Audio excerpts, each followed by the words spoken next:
Hello guys, I'm sorry if anyone thinks I've been ignoring them. It's just I've not been as active on Facebook as what I normally have because I've not been keeping well. I've been breathless for about a month now, and I've been tested. I was got told no, it's not coronavirus, so I don't know what is causing it. And I've had severe nausea for a few days now, and I've had again, uh, probably about 4 or 5 hours sleep in the last 4 days, It's very exhausting. I'm just waiting. I'm sitting up to 8 o'clock so I can phone the doctor because I'll have to get sickness tablets or something. And I don't know what's causing this, but I just want to say that I've been, as people know, I'm a Christian. I've been reading the Bible for quite a while. I've been putting my faith and trust in God, and what I've learned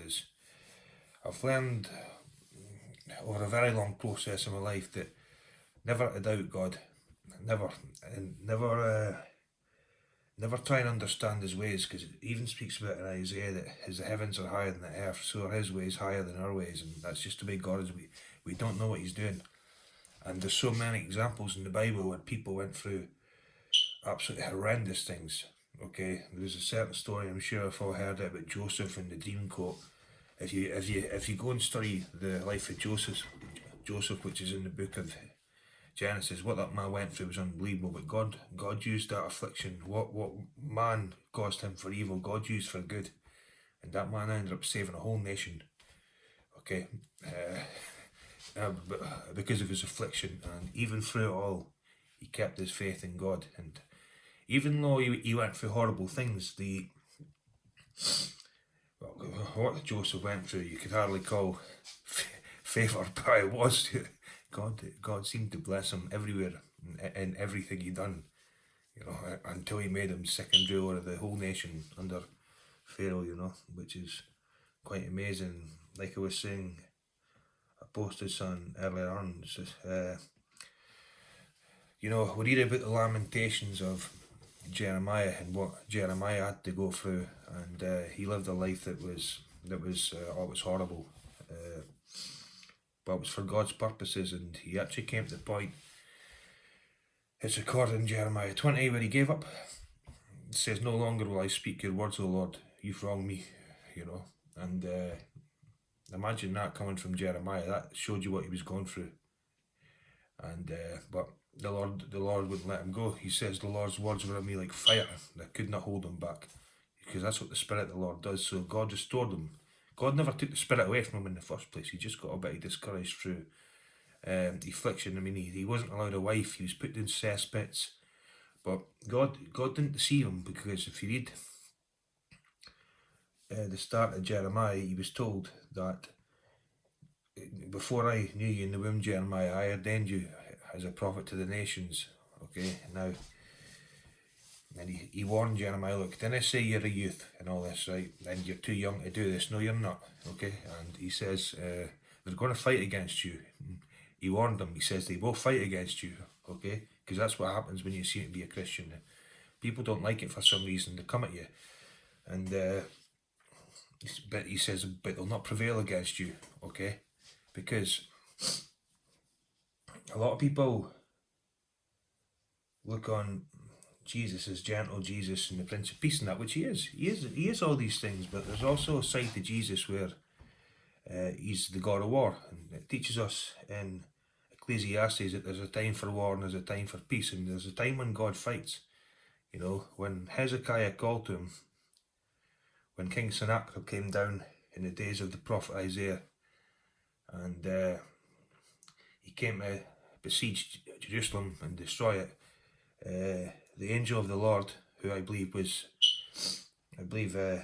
Malach Adonai, he was a pre-incarnate. I've got reasons to believe this. That was Jesus himself, in the Old Testament, and he just came down and he wiped out the whole army, because that's what God does for his people if he has to. So, not always. Sometimes it's God's will for someone to go home, to lose their life or whatever, but God does fight. So, hope everyone's doing well. seen this lockdown today, which was quite disappointed actually. I thought better news was going to come from it. Well, I think I'll have to study it again, but Nicola Sturgeon, apparently it's going to be another few weeks yet before we get much freedom again. And I think in England, I think Boris Johnson says you can go out and exercise several times a day, but you still need to obey the lockdown rules. And he's right, because we didn't want to be too hasty and do anything stupid and risk another breakout, because I think we've got the peak of this now. They've put a scale on it from 1 to 5 and says we've brought it down to 4. Now we're trying to bring it into 3, 2, 1 and 0. But I've got another belief that people think I'm mad for. I don't think it's fully going to go. I think this lockdown will cease and stop, but I think it's going to go on for quite a while, you know. And we're going to have to be careful still, even when we do get allowed a little bit more freedom and stuff. We're still going to have to be safe for quite a long time. Still going to have to obey certain laws and stuff. So I just hope everyone's okay, and just remember that many are the afflictions of the righteous, but the Lord delivers them from them all. And Christ came to give you life, and life abundant for everyone. The devil came to steal, kill and destroy. So if you're going through it just now, just one thing never to do is don't give up, because again, the point I came on really to make was we don't know what God's going to do. We don't know what's in God's mind. Why do some people end up in hospital? The last time I was in hospital a few weeks ago, I was actually in Nine Wells, and this it was quite disturbing actually, seeing everyone going about with masks and sanitising the doors every 2 minutes, and just the chaos that was going on. And I only got taken in because it was quite an emergency, and there was a nurse from Lithuania there, and I witnessed her about Jesus, and you know, so maybe that was the reason why I was in hospital. I don't know. I don't know God's ways, you know, but I just know this, that I'm going to let it go now. But like the prophet Habakkuk, he was the same. He just says, Lord, I really don't know your ways. I don't understand what you're doing. I don't understand why you're doing these things, but I'm still going to trust you, you know. That's what God does. So everyone take care and stay safe. God bless.